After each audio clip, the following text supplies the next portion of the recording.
안녕하세요. 네, 반갑습니다. 네. 식사 맛있게 하셨어요? 네. 실내 회복이라는 다소 굉장히 큰 주제인데요. 하여튼 준비된 내용으로 여러분과 얘기를 나눠보도록 하겠습니다. 아마 이제 교육 또 학교의 현황이 현재 여러 가지 어렵다는 것은 이미 이제 잘 알고 계실 것 같습니다. 아마 가장 또 최근에 당면한 문제는 학생 수 감소로 예산이 줄어드는 이제 그런 문제가 아마 교육감님들 회의에서 연일 얘기가 되고 있고, 오늘 아침에도 계속 그 얘기가 여러 소셜 미디어에 나오는 걸 봤습니다. 예산은 줄어드는데 학생은 어떠냐? 학생은 매우 상태가 좋지 않고 과연 더 나아질 것인가,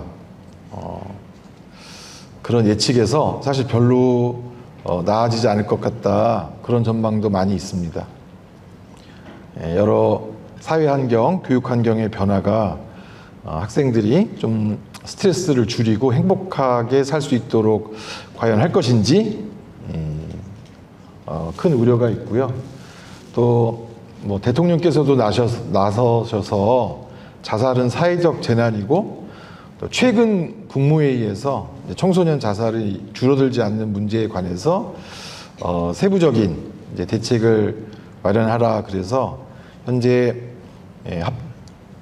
부처 합동으로, 중앙부처 합동으로 청소년 자살 예방 10대 대책을 마련하긴 했는데, 뭐 그게 과연 효과가 있을지는 또 앞으로 두고 봐야 되고요. 울산 사정은 제가 정확히는 모르겠는데, 이제 서울의 학교, 특히 특정 구의 학교들은 한 학교당 소송 건수가 뭐 하나 이상이다. 모든 학교가.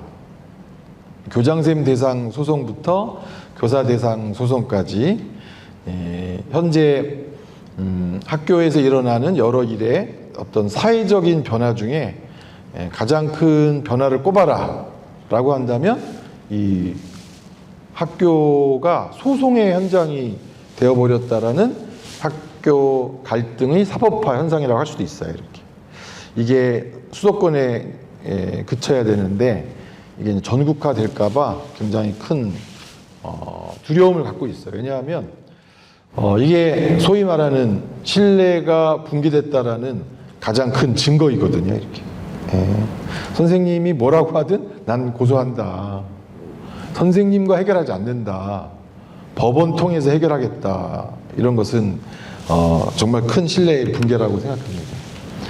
민원 이런 문제도 매우 심각하고요. 또 이렇게 학교가 여러 가지로 심각하다 보니까 교사들의 건강 상태가 조금 이따 말씀드릴 텐데 현재 거의 최악이라고 할 수 있어요. 이렇게. 정서행동 위기를 어떻게 해결할 것인가. 그 다음 연일 또 학교 이야기하면 빼놓지 않고 나오는 얘기가 AI와 관련된 시대적 전환에 맞춘 학교 교육을 어떻게 할 것인가. 그렇지만 현재 많은 교육감님들의 고민은 학교 운영의 총체적 위기에 대한 걱정이신 것 같아요. 서울 정근식 교육감님의 결제 1호가 학생 마음건강 관련 결제를 하셨고, 경기도의 안민석 교육감님의 결제 1호는 학생 정신건강을 해치는 가장 큰 주범이 소셜 미디어다라고 생각하셔서 폰프리스쿨이라는 이제 폰프리스쿨 추진을 결제 1호로 했는데, 이런 문제와 함께 이제 교권보호국 이런 걸 만드시면서 어쨌든 단위 학교가 굉장히 총체적 위기다, 이걸 어떻게 극복할 거냐라는 게 신뢰 회복의 세 가지 중요한 키워드인데요. 정신장애 환자가 엄청 많아졌고 자살 급증했고 현재 대한민국 청소년 자살의 세 가지 특징은 1번 저연령화. 예전에 250명 자살하면 고등학생 150명, 중학생 100명, 초등학생 없음이었어요. 이렇게. 근데 지난 23, 24, 25를 넘어오면서 250명 청소년이 자살했다라고 하면 고등학생 100명, 중학생 120, 30명, 초등학생 12서너 명 내지는 20명 사이, 이런 저연령화가 현재 큰 특징이고, 두 번째는 이제 과거에는 청소년 자살 하면 이제 남학생 자살자 수가 많았는데 현재는 여학생 자살자 수가 더 많아요. 청소년은 남녀 비율에서 여학생 자살자 수가 더 많은 연령대가 되어 있습니다.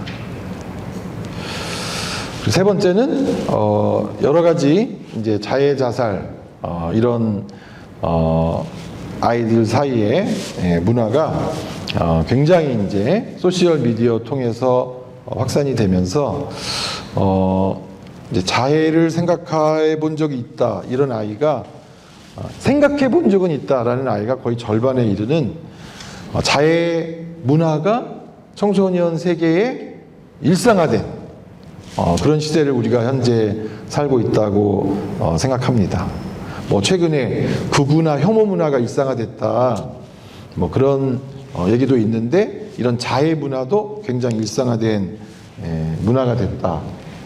그리고 코로나 이후부터 이제 정서행동 학생이 급증해서 이걸 다 합치면 한 30% 됩니다. 한 반에 정서행동 문제를 갖는 아이가 한 명도 없다. 이런 학급이 없어요. 이렇게. 정서행동 장애 학생의 증가와 여기에 따른 효과적인 지원이나 대책이 없는 것이 교사 건강에 또 막대한 어려움을 줍니다. 예를 들자면 제가 교사 상담을 꽤 많이 하는데요. 어떤 선생님이 자기 학급에 올해 1학기 때 ADHD 학생이 4명이 들어왔다.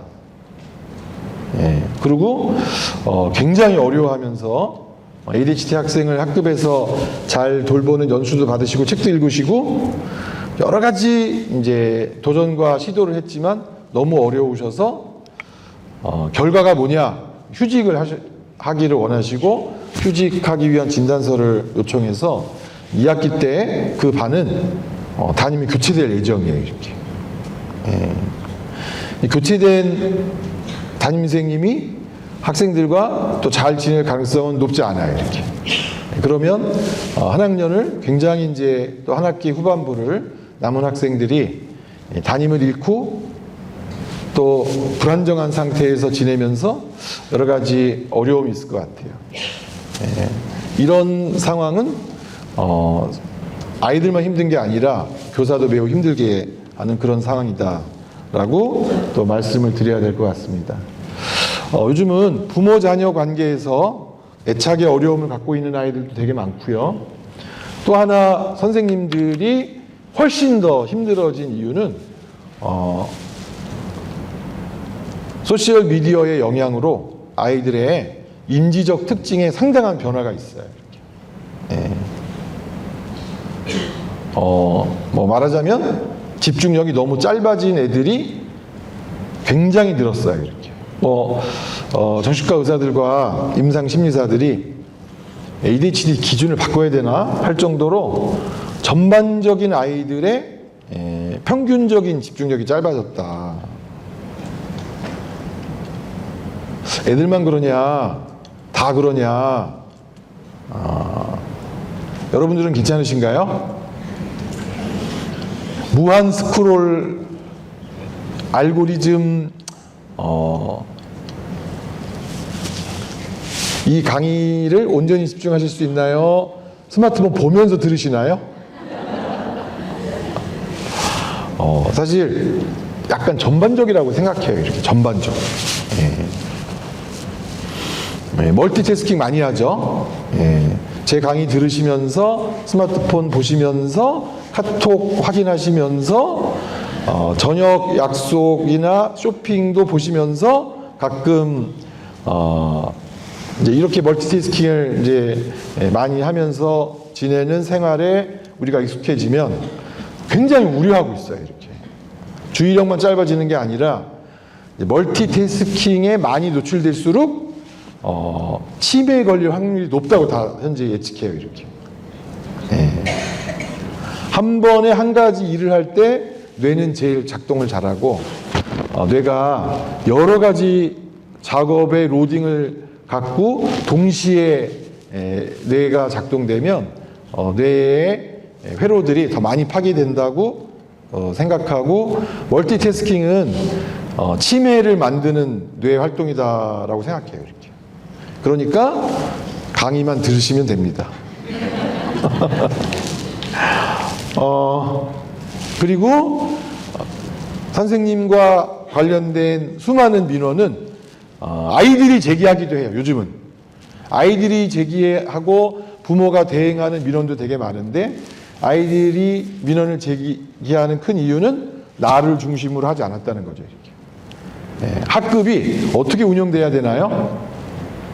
내가 원하는 대로 운영돼야 한다라는 애들이 전보다 또 많이 들어서 소황자 증후군, 황태자 증후군 이런 일이 이제 학교에서 벌어지기도 합니다.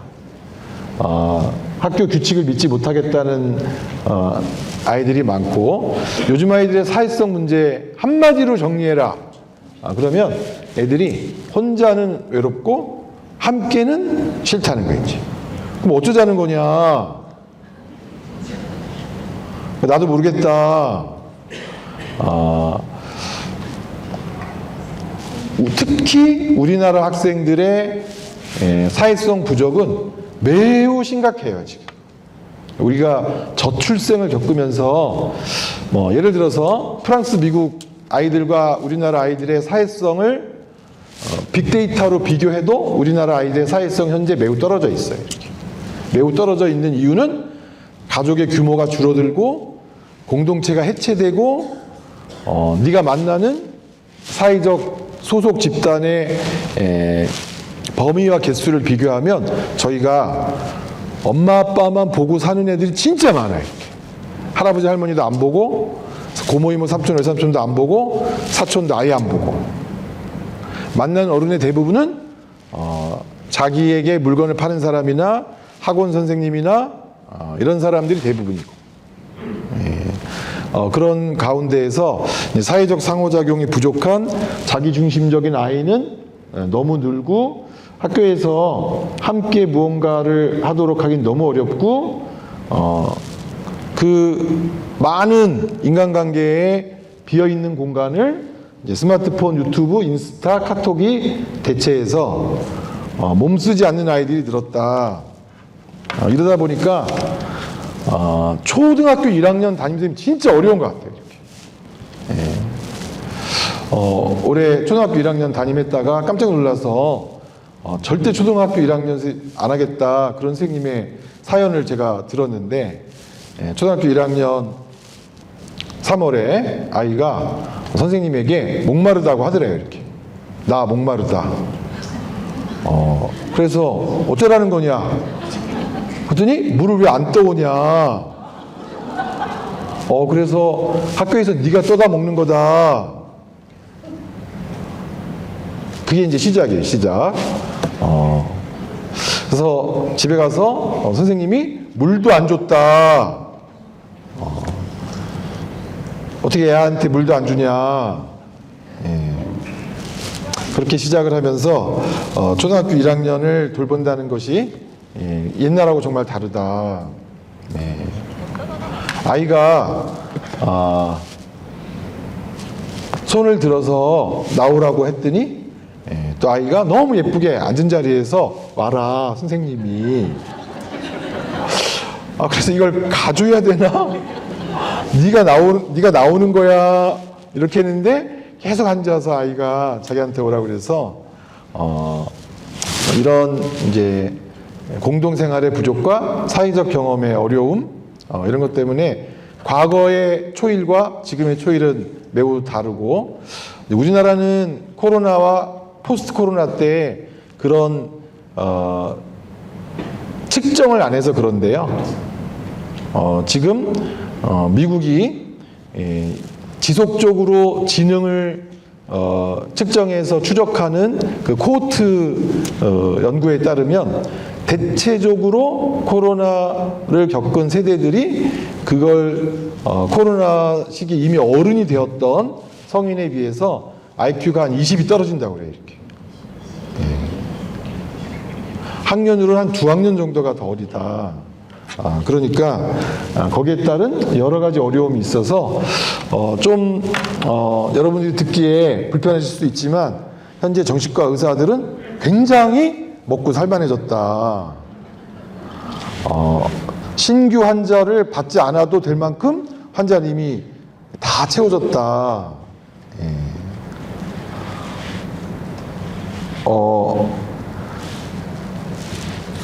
친구 문제로 상담받겠다는 애들도 굉장히 많고요. 또 부모님들이 이제 아기 키우기 힘들다라고 애를 데리고 오는 경우도 되게 많아요. 이렇게. 그래서 어쩌라는 거냐? 선생님이 좀 키워줘라. 내 애가 아니다. 뭐 이런 원초적인 얘기를 해야 되는 상황도 있어요. 이렇게. 육아에 대해서 지금의 부모님들은, 지금의 초등 부모님들은 훨씬 더 어려움을 많이 호소해요. 이렇게. 선생님도 애 키우냐? 나도 키운다. 누구 유튜버 보냐? 선생님이 애 키우면서 나도 지금 애 키우기 힘든데 친구 하면서 서로 육아의 어려움을 나누자. 뭐 그런 학부모님도 있다고 얘기를 들었는데요. 학교에서 이제 선생님들이 전보다 왜 더 피곤하냐? 이건 진짜 선생님들하고 많이 나눈 이야기인데, 예전에는 선생님이 교무실에서 교실에서 표정만 보내도 애들이 알았다 이랬는데, 요즘 애들은 표정을 보내도 왜 그러냐, 그리고 내 얼굴 표정 지금 안 보이냐, 그 선생님의 비언어적 신호와 상관없이 화장실 가도 되냐, 이렇게 얘기해서 선생님이 지금 내 표정을 읽지 못하겠냐. 표정을 읽지 못하는 애들이 굉장히 늘었어요. 이렇게. 말귀도 못 알아듣는 애들도 늘었다. 어른과의 경험은 매우 부족하고, 이런 여러 변화로 학생들하고 교실에서 여러 사회적 상호작용에 기초한 모든 활동하기도 너무 힘들어졌다는 거예요. 초등학교만 그러냐? 중학교도 그래요. 이렇게. 중학교만 그러냐? 고등학교도 그렇고 대학도 그래요. 이렇게. 그리고 신규 입사자도 되게 소통이 어려워요. 이렇게. Z세대라고 말하는 G세대들도 상당히 어려워요. 이렇게. 저희 전공의들하고 얘기하기도 상당히 어려워요. 이렇게. 왜 어렵냐면 물어보면 답을 안 해요. 이렇게. 쳐다만 보고 있어요. 이렇게. 그래서 왜 답을 안 하고 쳐다만 보고 있냐? 그러면 답을 해야 할 것을 물어보셔라. 그 현상이 젠지 스테어라고 해가지고 이 G세대의 눈빛이라는 아주 국제적인 현상도 있다고 해요. 그러니까 젊은 선생님에게 물어보고 빨리 답을 요구하면 빨리 답을 요구하라고 하는 사람이 문제다. 뭐 이렇게도 얘기하는데요. 부모보다 지능이 낮은 세대, 부모보다 눈치 없는 세대, 언어 발달이 느린 세대, 책을 가장 읽지 않은 세대, 가장 혼나지 않고 과잉 보호받고 크는 세대, 잘난 줄 알고 착각이 심한 세대, 챙겨줘야만 하는 세대. 이거는 뭐 우리나라만의 문제는 아니에요. 아마 최근에 시대적으로 또 아동 양육에 베스트셀러가 되고 있는 책들은 이것과 관련된 책들이 대부분 베스트셀러예요. 이렇게. 부서지는 아이들, 너무 과잉보호해서 회복 탄력성 자체를 갖지 못한 너무 과잉보호된 아이들에 관한 부모가 공감만 해주고 직면이나 좌절을 견디게 해주는 경험을 하지 못하게 한 그러니까 학부모 중에서 어떤 학부모가 굉장히 두렵냐면 우리 아이는 꽃길만 걷게 할 것이다. 그런 부모님들이 굉장히 우리가 두려워해야 되는데 세상은 꽃길로만 이루어졌나요? 다양한 길로 이루어졌나요? 다양한 길로 이루어졌는데 이제 꽃길만 걷게 하겠다는 부모님들이 이제 아이를 너무나도 허약한 아이들로 키운다는 부서지는 아이들부터 시작해서 경험의 멸종, 편안함의 습격, 지금 말씀드린 이런 베스트셀러들은 우리가 아이들이 자연이나 현실을 경험하지 않게 하고 무균실에서 꽃길만 걸어서 결국은 문제 해결력도 없고 현실 대처 능력도 떨어지는 거기다가 이제 인공지능까지 생기니까 생각조차도 하지 않는다는 거예요. 최근에 또 교육계의 베스트셀러 중에 하나가 사고 외주라는 책이죠. 사고 외주. 생각은 인공지능이 한다. 사고의 외주화 그런 책도 이제 나오고 있는데 이런 현상이 전 세계에 벌어지니까 노르웨이 같은 나라가 초등학교 때는 인공지능 쓰지 않게 하겠다. 호주가 소셜미디어 16세 미만은 사용하지 못하게 하겠다. 영국도 검토한다. 프랑스도 검토한다. 미국은 사실 작년 25년 9월부터 인스타그램 계정에 알고리즘을 청소년 계정에는 사용하지 못하도록 강력한 그런 조치를 회사가 했어요. 그냥 부모님들이 고소 고발이 계속돼서 밤에 12시부터 6시까지는 미국 인스타는 포스팅이 되지 않도록 장치를 했다고 해요. 그런 많은 소셜 미디어와 인공지능과 디지털에 대한 이제 개입이 있는 것은 이런 이유들 때문이라고 생각합니다. 한 문제를 가지고 있는 아이들이 없고 이제 또 학생들의 어려움에 이어서 학교가 처한 어려움 중에 또 굉장히 큰 어려움 조금만 더 이어서 말씀드리면 학교 소송의 증가가 교권 침해 사건의 증가 이제 우리나라에 정말 큰 문제예요. 이렇게. 뭐가 문제냐면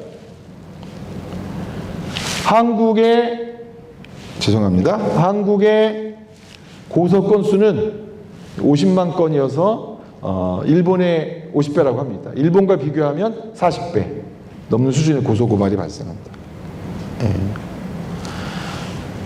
사람들끼리 서로 해결하려 하지 않는 그런 신뢰가 붕괴된 사회가 전체적으로 이제 그런 사회가 됐고 그런 사회에 학교도 일부이고요. 이건 이제 일본 얘기예요. 우리 벌레 물렸잖아요. 책임지라고 교사를 괴롭히는 일본의 괴물 부모가 있는데 우리도 수학여행도 없고 축구도 없고 다 이제 여러분이 경험하신 얘기고 그런 과정에서 교권보호위원회에 올라오는 건수는 쭉 늘어나다가 서희초 사건 이후에 조금 이제 줄어들었다. 초등학교 늘어났는데 요즘 이 유치원 문제도 커요. 이렇게 유치원 선생님들이. 유치원 선생님들이 상담받으러 오는 분도 늘은 이유가 유치원에서의 교권보호 문제가 특히 학부모에 기반한 교권보호 문제가 커서 대부분의 민원과 침해 유형은 교사에 대한 간섭이에요. 이렇게. 교사의 학급 운영, 교사의 수업 운영, 교사의 도덕적 판단에 대한 간섭이 굉장히 많고 기록을 수정해달라는 요구는 저희도 받아요. 이렇게. 심리검사를 했는데 심리검사를 결과를 수정해달라 그래서 굉장히 우리가 당황해하고 있어요. 이렇게. 그래서 최근에는 저희 병원도 여기에 대응하기 위해서 제도적으로 입장을 바꿔가지고 심리검사 한 이후에 내용을 수정하려면 원장님 결재를 받도록 바꿨어요. 이렇게. 수정 자체를 매우 어렵게 했는데 왜 수정해달라고 물어보면 학교에서 이걸 가져오라고 하는데 여기에 학교는 모르는 나쁜 내용을 포함되어 있기 때문에 이걸 빼달라고 해서 우리가 이 아이를 이해하고 돕자고 한 검사인데 그런 내용을 다 빼면 이게 무슨 의미가 있냐 이래도 이제 학부모님들이 또 다 아시는 아동학대 문제도 굉장히 심각하죠. 이거는 진짜 빨리 해결돼야 된다고 생각하는데 교원 대상 학대 신고의 90%가 무혐의예요. 이렇게. 이것을 우리가 지금 제도적으로 잘 해결하지 못한 채로 지내기 때문에 학교와 교육은 갈수록 이제 어려워질 예정이에요. 이렇게. 힘든 아이들, 더 힘든 부모님, 또 여러분들에게 더 많아진 일, 그런데 급여와 복지와 교사들의 안전은 과연 어떤가? 다른 많은 나라는 집중력 향상, 관계 맺기, 의사소통, 학생 하나하나를 개별적으로 잘 돌보는 그런 시스템을 했는데 우리는 현재 그런 시스템을 갖추지 못한 채로 어려워져만 가고 있다. 이 어려워져만 가고 있는 상황에서 공동체 회복, 신뢰 회복을 어떻게 해야 되냐. 이게 아까 제가 좀 이따 보여드린다라고 하는 슬라이드인데 가장 최근 자료이기도 해요. 이게 어떤 자료냐면 근로복지공단 산업재해 관련된 그런 여러 위원회에서 올해 상반기에 공무상 질병이라고 판단해달라고 심의가 들어온 건수예요. 이렇게. 근골격계 질환, 정신질환, 뇌혈관 질환, 심혈관 질환, 악성종양. 예전에는요 소방관 1등이었어요. 지금은 사실 이 상황을 저희도 굉장히 이제 충격적으로 생각하는데 교육직이 1등이에요. 정신질환으로. 교육직의 정신질환으로 공무상 질병을 상반기에 신청한 분들만 1,300명이에요. 이렇게. 교사의 또는 교직원의 정신건강은 현재 우리 국민 공공적 일을 하시는 집단 중에 최악으로 현재 악화된 상태예요. 이렇게. 가장 힘든 조직이에요. 가장 많은 공상을 신청하는 조직이에요. 이렇게.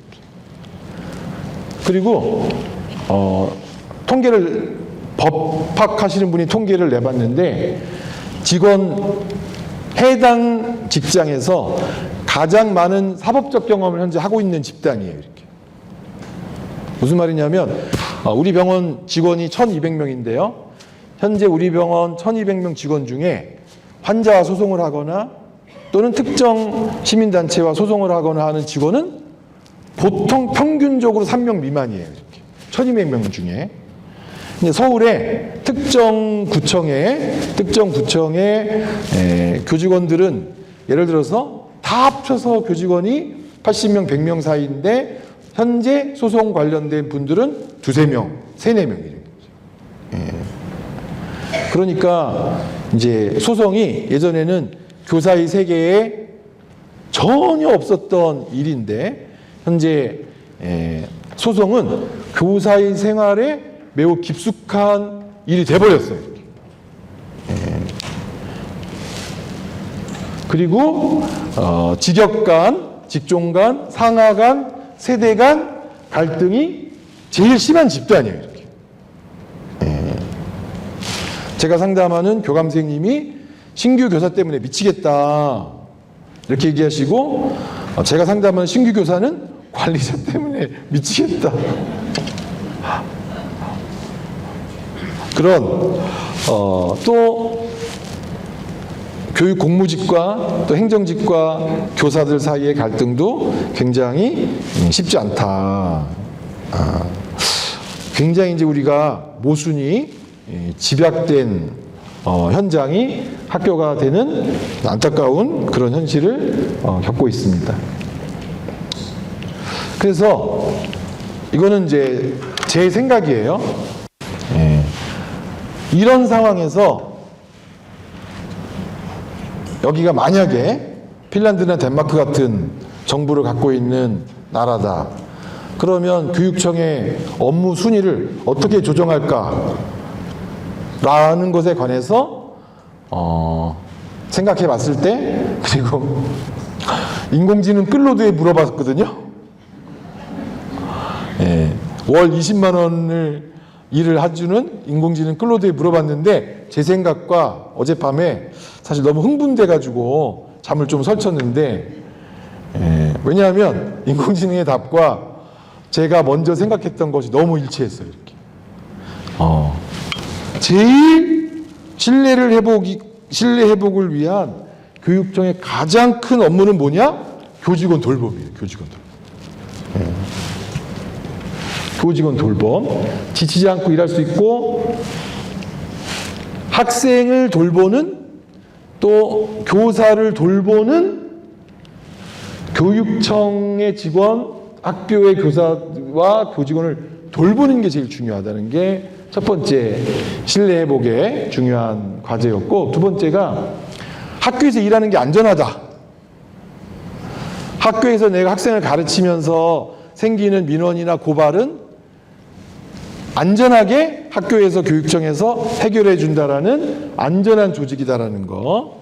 그 다음에 세 번째는 너무나 힘든 여러 가지 문제가 있는 나에게 좌절감을 안기는 교무실에서 정말 교사들이 고민하는 그런 어려운 학생들을 잘 도울 수 있는 교사들의 전문 역량, 또는 학교의 다학제적인 팀의 전문 역량을 향상시키는 게 제일 중요한 업무가 아닌가라고 하는 것을 저는 제안했고, 인공지능도 동의를 해줬어요. 이렇게.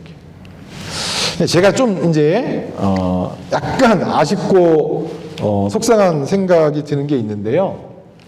보통 힘들면 어떻게 하는가? 보통 어떤 조직이, 공공조직이, 병원 조직이, 저는 이제 병원에서 간부를 병원 운영진을 하면서 병원문화혁신본부라는 본부장을 했었어요. 그 1200명의 문화를 어떻게 바꾸나, 그런 일을 했었는데, 그런 일을 하면서 보통 어려운 일이 생기면요, 보통의 조직은 모여요. 지금 우리 병원에 여러 가지 문제가 있다. 뭐 수익도 문제고 조직도 문제다. 새로운 뭔가 혁신적인 걸 하지 못하고 있다. 그러면 다 모이고 머리를 맞대고 문제 해결책을 찾고 협력할 것을 찾아내고 신뢰하고 뭉쳐서 앞으로 나가는데, 약간 이제 제가 느끼는 교육 공동체의 어려움은 안 모여요. 이렇게. 내 문제라고 생각하지 않는 경향이 꽤 높아요. 이렇게.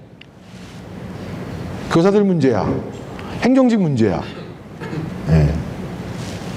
머리를 맞대지 않아요. 각자 할 일만 하면 된다고 생각하고, 협력하라고 하면은 협력의 범위가 애매하다. 업무의 경계가 모호하다. 결국 아무도 안 한다. 내지는 성질 급한 사람이 한다. 신뢰는 어렵고 각자의 길을 간다. 이러다 보니까 기본적으로 신뢰의 공동체가 되려면 돌봄을 받고 있다는 느낌을 먼저 받아야 되거든요. 그런데 도움을 받고 있다, 돌봄을 받고 있다는 느낌이 매우 부족한 상태에서 자꾸 요구만 받는다, 이제 그런 느낌을 갖는 것 같아요. 그래서 지금 교육 공동체의 신뢰 회복에는 돌봄과 협력, 이 두 가지가 키워드라고 생각하는데, 그 중에 이제 또 매우 중요한 협력에 관해서 제가 이제 좀 당황스러운 거는, 협력에 대해서 배워보신 적이 있냐? 근데 현재 협력에 대해서 가장 훈련되지 않은 집단 중에 하나가 교사 집단인 것 같아요. 이렇게. 최근에 무슨 공공위탁기관, 제가 공공위탁기관도 2군데를 오랜 동안 운영했었는데, 사회복지사, 임상심리사, 행정직, 사회복지직, 여러 직역이 같이 일할 때 여러 직역이 같이 일하면서 생기는 의사소통의 문제 때문에 여러 직역이 서로를 이해하기 위한 소통의 시간을 정기적으로 가져요. 이렇게 직역 간 의사소통 훈련. 병원에서는 당연히 수술장 간호사, 마취과 의사, 수술의사, 수술 보조인력, 수술 후 케어하는 팀까지가 다 적어도 일주일에 한 번 회의해요. 이렇게. 그 다음에 의사들끼리 회의하고 간호사들끼리 회의하고요. 그 다음에 각 팀장의 워크숍을 1년에 한 4번은 해요. 적어도. 그리고 정기적으로 다학제적인 접근에 대한 회의를 하고 다학제적 접근의 역량이 어떻게 높아질 것인가 하는 것을 좀 연구하고 책임지는 팀장이 따로 있어요. 이렇게. 뭐 쉽게 말하면 소통팀장이 따로 있어요. 이렇게. 항마통 회의 같은 경우도 이제 그런 협력을 절대적으로 필요로 하죠. 그 다음에 각 부서별로 문제 해결 접근하는데 저 부서라는 게 다학적인 부서예요. 정신과의 문제를 정신과 해결하라 그러면 정신과 의사만 해결하진 않아요. 정신과에 근무하는 정신과 간호사, 정신과 사회복지사까지 모두 모여서 정신과라는 부서의 문제를 해결하죠. 이렇게. 협력도 이제 훈련이 필요하다. 협력 자체를 향상시키는 담당자가 있었고 담당 팀이 있어야 된다. 그런 얘기를 꼭 드리고 싶고요. 다양한 교사들이 진료실에 와서 교육청 욕을 많이 합니다. 또 교육청 장학사님들이 상담 와서 학교 욕을 많이 하십니다. 그러니까 그런 관계인가 봐요. 그래서 이제 친정과 시댁으로 비유는 하지 말아라. 오해다. 그렇게 얘기하시면서도 어떤 선생님은 교육청이 친정 같아야 되지 않냐. 그런 얘기를 하시는데 교육청에 대해서 학교가 느끼는 상처는 지원기관이라고 말은 붙여있지만 거기는 하달기관이다. 친정인가? 라는 질문을 갖게 하고 도움을 주는지 일을 주는지 하면서 한편으로 피해의식, 왜 학교에 다 떠넘기냐 이런 생각하는 반면에 교육청 직원은 왜 협조를 안 하냐, 우리가 시키는 게 아니다, 나라가 하자는 거다, 문제를 왜 교육청 탓으로 돌리느냐, 이런 것들을 이제 교육청 직원분들이 상처로 여기는 것 같아요. 질문의 개수의 차이는 저한테 와서 호소하는 선생님들이 교사분이 많고 교육청분은 제가 상대적으로 적기 때문에 어제 곰곰이 생각해 보니까 그래서 둘이 서로 상처받지 않고 상호 비방하지 않고 협력의 관계로 가기 위해서 무엇이 필요한가. 저희도 수술팀과 외과계는 늘 싸워요. 이렇게. 하지만 두 팀이 협력적으로 일을 잘 돌아가게 하려면 어떻게 하느냐, 친해지고 이해하고 상대방의 입장에서 생각하는 풍토가 그냥 회식으로 하지 않고요, 제도화예요. 제도화. 서로 소통이 잘 되도록 하기 위해서 상대방 입장에서 생각하는 것에 관해서 아이디어를 내라 해서 그것을 제도화해서 운영한다. 그러면서 이제 서로 아쉬워하는 거예요. 교육청은 우리를 안 돌본다. 학교는 또 교육청은 우리도 아무 돌봄을 받지 못한다. 그래서 이제 서로 물어요. 우리는 누가 돌봐주는가? 여러분은 누가 돌봐주시나요? 네? 아니 좀 사회생활 잘하시는 분 안 계셔요? 여러분 누가 돌봐주시나요? 교육감님이 돌봐주시죠. 여기 지금 아직 훈련이 안 되신 것 같아요. 네.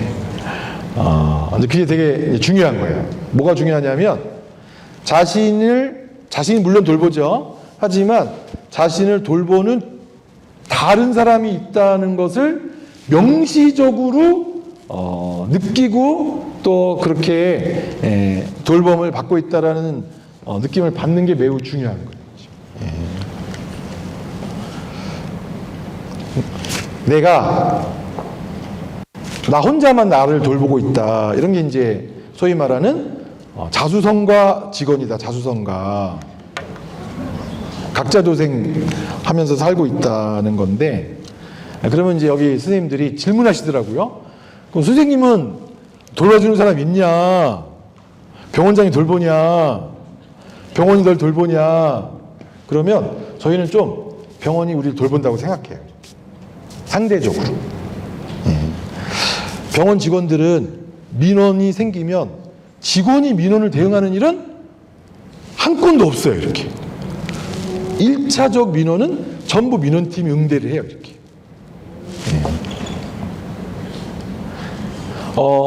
병원 휴게실을 만드는데 병원이 최근에 제가 이제 병원에서 그런 운영진 간부라니 했었기 때문에 최근에 모든 병원이 휴게실 건이 굉장히 큰 이슈가 됐어요. 이렇게.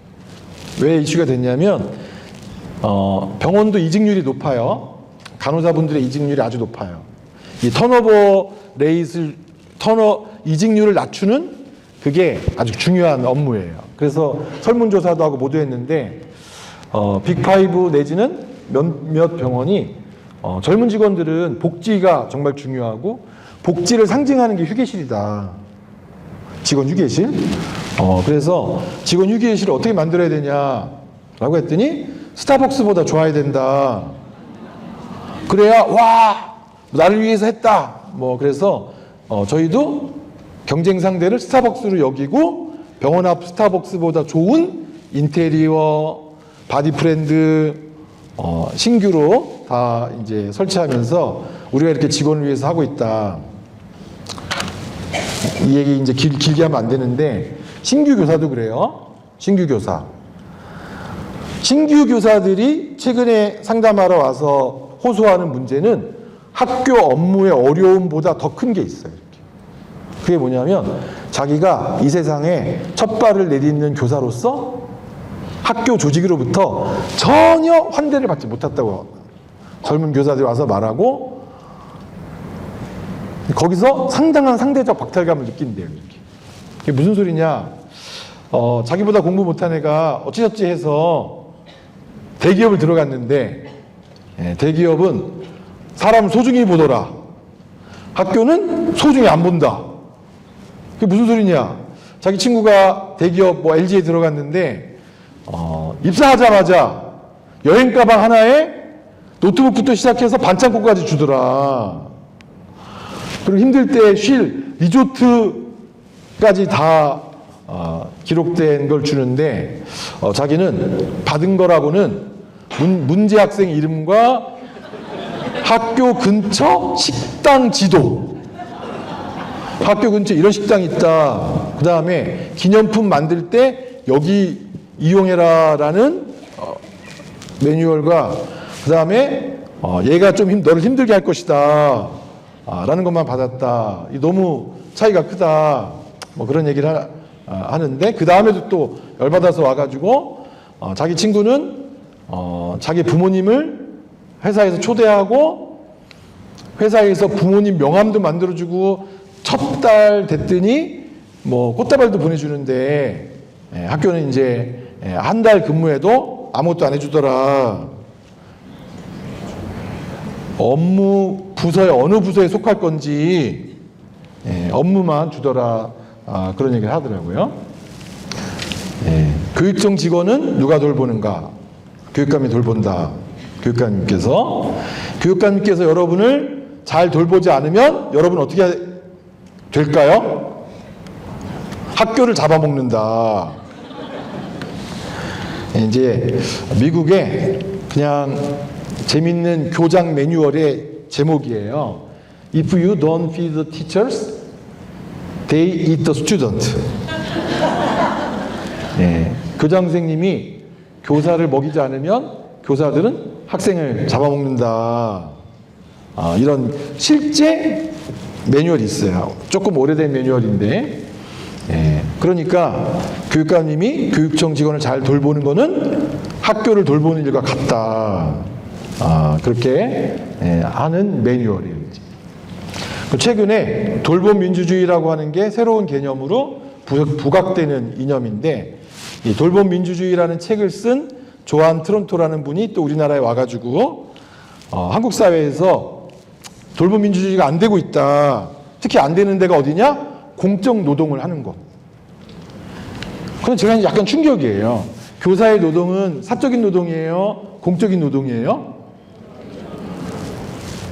근데 선생님들이 좀 자신의 노동이 공적 노동이라는 주체적 의식이 생각보다 부족한 것 같아요. 이렇게.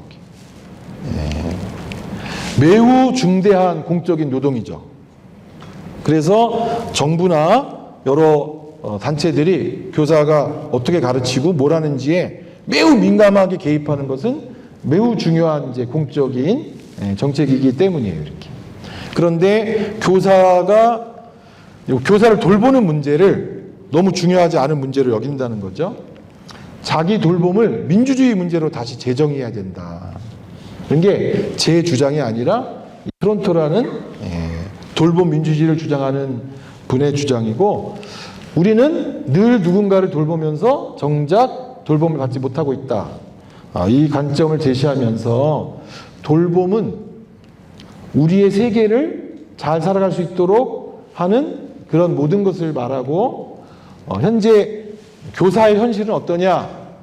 여기 돌봄 자녀라는 게 시험에 나오는 개념인데, 돌봄 자녀 무슨 말이냐면, 교사는요 학습도 돌보고요, 정서도 돌보고요, 생활도 돌보고요, 관계도 돌보고, 행정도 돌봐요. 이렇게. 교직원들은. 근데 교사나 교직원이 받는 돌봄은 얼마나 되냐? 그랬더니 회복 탄력성 검사 시켜준다. 힐링 강의 1회 시켜준다. 원하면 심리 검사 받게 해준다. 근무 중에 되냐? 가급적이면 근무 시간 아닐 때 가라. 내가 받는 돌봄은 이렇다. 그런데 우리 사회가 필요로 하는 남은 돌봄은 전부 교사가 한다. 남은 돌봄. 학교가 의무적으로 시행하는, 국가가 하기를 원하는 교육의 종류는 몇 가지인가요? 60가지 맞죠? 60가지. 선생님들은 선생님 업무의 교육만 하시죠? 그거를 실행하는 주체인 학교의 담당자는 다 합하면 거의 60가지에 된다고 해당된다고 그랬죠. 그런 게 돌봄의 자녀 형성이라고 저희가 얘기를 다시 하고 있어요.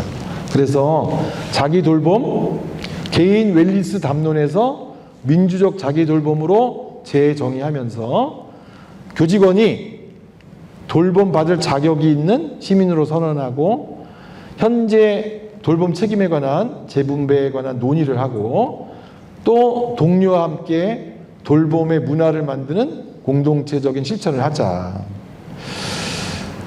내가 소진됐다.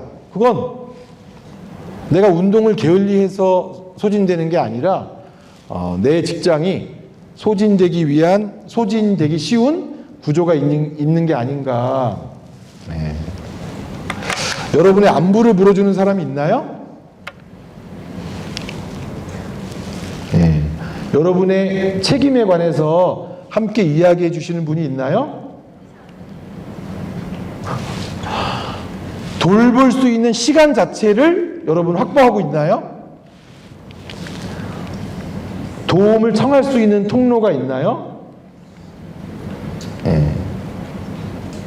이제 이런 자기 돌봄에 관해서 이야기하는 일이 필요한 시대여서 교사들의 자기 돌봄 문화를 만드는 게 중요한 시대다. 그런데 이제 이 교사들의 자기 돌봄 문화 만들기는 이미 상당한 공공기관에서 하고 있어요. 예. 이런 시간을 노동조합에 요구를 하는 경우도 있고, 그 기관의 업무적 특성상 하는 기관들도 있고 그래요. 아까 말씀드린 노동 강도가 심한 소방서나 이런 곳은 이런 걸 다 해요. 안부의 시간, 안전한 말의 자리, 돌봄의 언어, 혼자 두지 않기, 돌봄 받는 것을 부끄러워하지 않기, 함께 회복되는 것을 기획하기와 같은 그런 시간을 갖고 있다. 교사의 자기 돌봄 정책을 만드는 업무가 필요해서 교사가 내 상태를 말하는 게 부끄럽지 않고 동료가 무너질 때 곁에 함께 받쳐준다라는 느낌의 교육청이 있는 게 지금 이제 필요한 그런 시대가 아닌가 생각합니다. 예. 교직원의 자기 돌봄이 사적인 일이 아닌 것으로 우리가 함께 공유하는 그런 시간이 필요한데요. 교사의 자기 돌봄 문화를 만들기 위해서 어떤 게 필요한가 하는 것을 또 저희가 사실 서울시 교육청에 좀 검토를 했었어요. 이렇게 여러. 그런데 이거를 컨설팅 회사에 부탁했어요. 교사들끼리 하지 않고. 그랬더니 이제 너무 없는 게 많은 거예요. 예, 교사를 돌보기 위해서 휴게실도 없다. 요즘 직장에 휴게실 없는 직장이 어딨냐라고 말할 정도로 없는 게. 예. 그래서 아니 교사들은 이렇게 힘들게 지내면서 자기 돌봄 문화가 왜 이렇게 없어? 라고 하는 것을 질적 분석을 해봤어요. 교사들하고 얘기를 해보니까 교사들이 그동안 자기 돌봄 문화, 교사 집단의 안전, 민원이나 아동학대에 대응하는 것이 이제 교사들의 기대만큼 되지 않은 이유는 이 세 가지라고 분석이 됐어요. 이렇게. 여전히 개인의 문제로 돌리는 경우가 많고, 또 교사가 내가 다 할 수 있다라는 문화가 너무 많고, 필요한 것을 사회적 의제로 만드는 것에 실패했다. 대표적인 게 이런 거예요. 이제 외국 사람이 왔을 때 우리가 이제 자문을 요청했던 항마통 회의 때의 사례예요. 이렇게. 너네는 애가 학교 안 나오면 어떡하냐.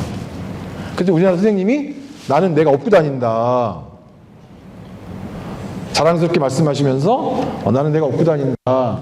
근데 지금 새로운 학년의 담임이 아이를 데리고 다니지 못하면서 문제가 되고 있다. 그래서 아마 이 선생님은 그런 자기 헌신을 얘기하면서 청중들이 박수 칠 것으로 기대했나 봐요. 이렇게. 그랬는데 그때 함께 참여한 영국에서 오신 분이 굉장히 이제 이상하다. 왜 선생님이 아이를 집에 가서 업고 학교에 등교하냐. 혹시 선행상을 받을 생각이냐. 아니면 개인적인 이익이나 친분이나 특별한 관계냐. 그래서 이분이 당황해서 그런 게 아니라 얘가 자기가 데리고 가지 않으면 학교에 못 와서 자기가 헌신적으로 한 거다. 그랬더니 외국 사람들의 시각은, 거기 모인 몇몇 나라의 시각은 그건 교사가 할 일이 아니지 않느냐. 그것까지 교사가 하면 교사는 가르칠 준비를 언제 하느냐. 이거를 시청이 해결해 주지 않냐. 지역사회가 해결해 주지 않냐. 이러면서 이제 기대와 다른 토론을 하게 됐어요. 이렇게. 그래서 그 선생님 이후에 이제 그날 그 토론회를 조직한 사람들하고 애프터 토론을, 평가 토론을 하는데 외국 사람들이 느낀 한국 교사들의 인상은 시스템을 만들려고 하지 않고 교사 개인이 해결하는 체제에 너무 아직 익숙한 것 같다. 왜 그럴까요? 시스템을 만들어 본 경험도 없고 시스템이 만들어졌던 경험을 통해서 충분한 도움을 받았던 경험이 없어서 그냥 내가 해결해야 된다라는 개인주의적 해결에 여전히 이제 많이 젖어 있었기 때문이다. 사회적 의제화를 해야 된다. 교육감님이 시장님 만나서 이거는 시가 해줘야 된다. 또 시의회가 해줘야 된다.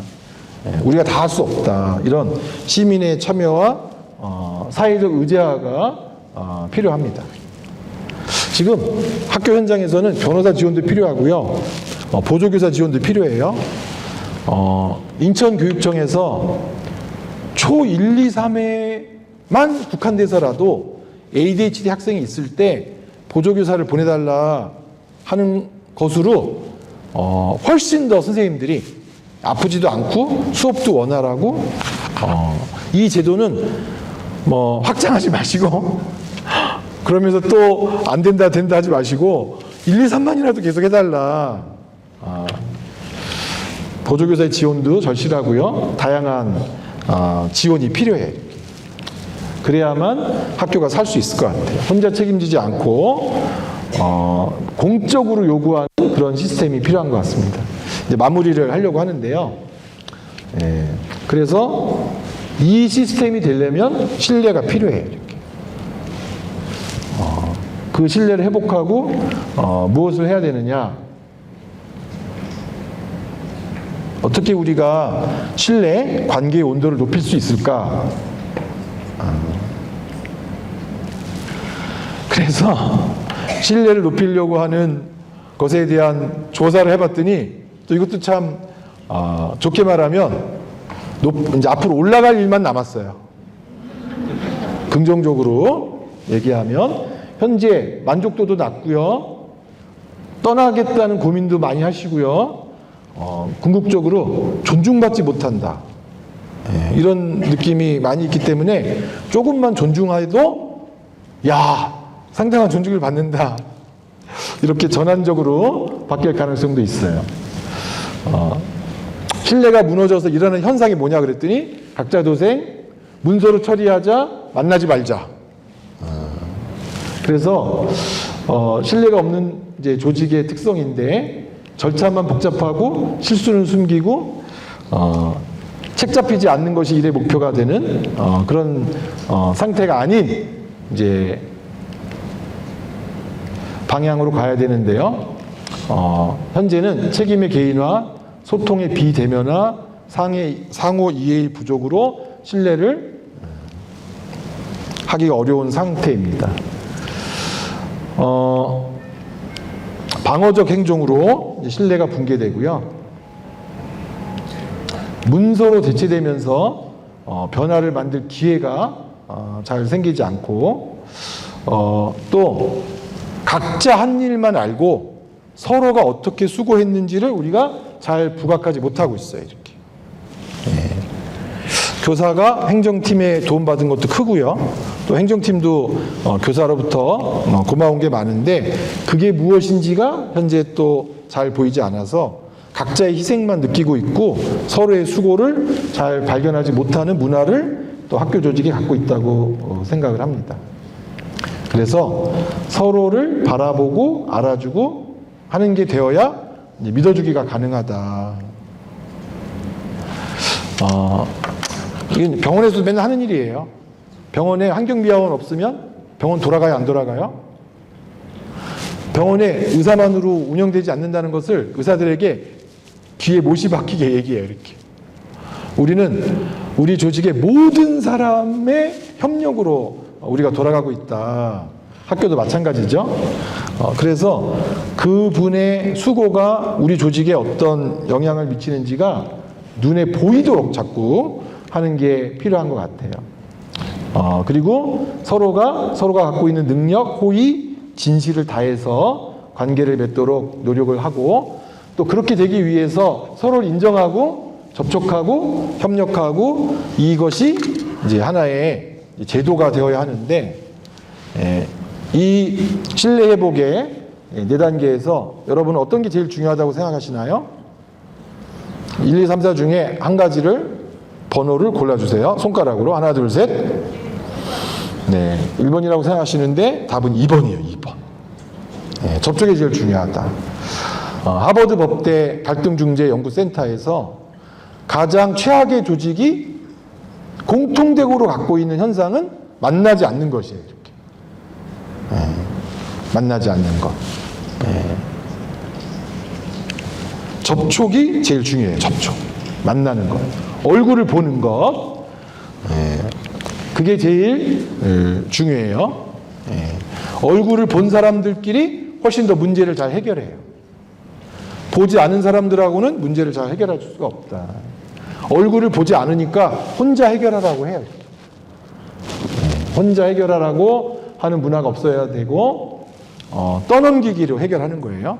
하지만 우리가 알고 지내면 혼자 하도록 두지 않고 떠넘기지 않고 같이 하려고 하니까 접촉이 제일 중요하다. 그리고 이제 협력의 가치를 우리가 서로 긍정적으로 느끼는 게 정말 중요해요. 협력의 가치. 하나의 일을 살리기 위해서 한 사람의 교사의 헌신으로 살리는 시대는 끝났어요. 이렇게. 여러 사람이 함께 힘을 합쳐서 애를 써야만 한 아이가 큰 위험에서 벗어날 수 있다라는 협업이 우리를 살린다라는 그런 가치를 우리가 다시 한번 알아야 될 것 같습니다. 그래서 결국 함께 대응하는 것이 조직을 살리고 신뢰 회복의 큰 과정입니다. 그래서 어떻게 협력할 것인가를 공부하는 게 중요하다. 협력은 저절로 되지 않는다.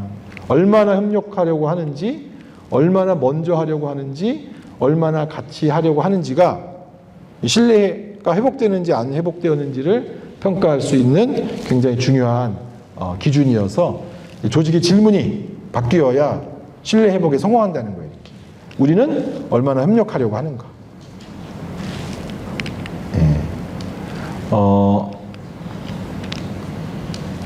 협력이 안 되는 이유를 또 살펴보면 조직이 트라우마를 받았기 때문이다라고 얘기해요. 여러분의 조직은 트라우마를 좀 갖고 있고 받으셨나요? 네. 조직이 트라우마를 받았을 때, 신뢰가 어려울 때 회복하기 위해서 필요한 것은 미국의 국가 트라우마 센터에서 연구한 결과 5가지 요소라고 합니다. 그래서 이제 여러분들한테 중요한 안전하냐, 안정감이 있느냐, 연결되느냐, 자기 효능감이 있느냐, 이 직장에서 오늘 내가 일하는 동안 희망을 느끼고 일을 하고 있는지를 확인하는 게 되게 중요해서 이 5가지 요인에 대한 프로그램을 얼마나 직장에서 하느냐 이런 걸 이제 저희가 조사하고 소개하고 보호, 안정, 연결, 유능감, 자긍심 이런 게 이제 조직을 치유하는 요소라고 생각을 합니다. 현장을 알고 언어를 바꾸고 교육을 우선하면서 좋은 행정은 좋은 수업을 만드는 중요한 교육의 동반자라는 자부심을 갖고 여러분들이 교실에서 일어나는 모든 좋은 일의 절반은 여러분들이 준비한 일이다. 예산, 시설, 민원까지 그런 자부심을 여러분들이 갖고 일하시고 교육 공동체의 중요한 한 주체다. 또 이런 자부심을 여러분이 또 갖기를 바라고요. 네.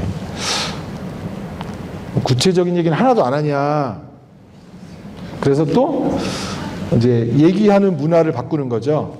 여러분 혹시 병원에 갔을 때 화장실이나 곳곳에서 이렇게 말해라, 이렇게 말해라, 이렇게 손 씻어라 이런 표 엄청 포스터 많이 붙어 있는 거 보이시죠? 네. 규정은 이런데 가능한 방법을 찾아보겠습니다. 많이 바쁘셨죠? 지금부터 처리 가능한 방법을 안내 드릴게요. 그건 교육청이 알아서 하세요. 일단 저희가 확인해보고 담당 연결까지 해드리겠습니다. 전에도 말씀드렸는데 다시 정리해드릴게요. 헷갈리기 어려운 부분이라서요. 라는 이제 문화가 있을 때 존중해주는구나, 신뢰를 찾을 수 있다. 그래서 되는 방법을 찾아주는 그런 행정이 됐으면 좋겠습니다. 네. 나머지 얘기는 이제 거의 다 결론. 학교 폭력이 없는 학교, 경기도에서 혁신학교들 중에 특히 학교 폭력이 없는 학교의 특징이 뭔지를 뭐 아주 공식적인 연구는 아니지만 혁신학교 교장선생님들끼리 모여서 서로 이제 연구를 해봤어요. 연구를 해봤더니 대부분 문제가 생기기 전에 예방적으로 접근하는 방식을 하고 있고, 시간이 있을 때만 연락하는 것이 아닌 상설적인 학부모 교육을 하고 있었어요. 아주 극단적으로 말씀드리면 학부모 교육의 횟수가 학교 폭력이 적게 되는 것과 같았어요. 이렇게 자주 만난 부모가 학폭 요청을 적게 해요. 이렇게 안 만난 부모가 학폭을 요청하더라. 그래서 협력 공동체가 되고 학습 공동체가 되고 상설적 자문과 지원의 네트워크를 만드는 게 최고의 해법이다. 뒤에 슬라이드가 몇 장 더 있지만 제가 너무 재미없는 얘기를 오래 한 것 같아서 여기까지 하고 마치겠습니다. 감사합니다.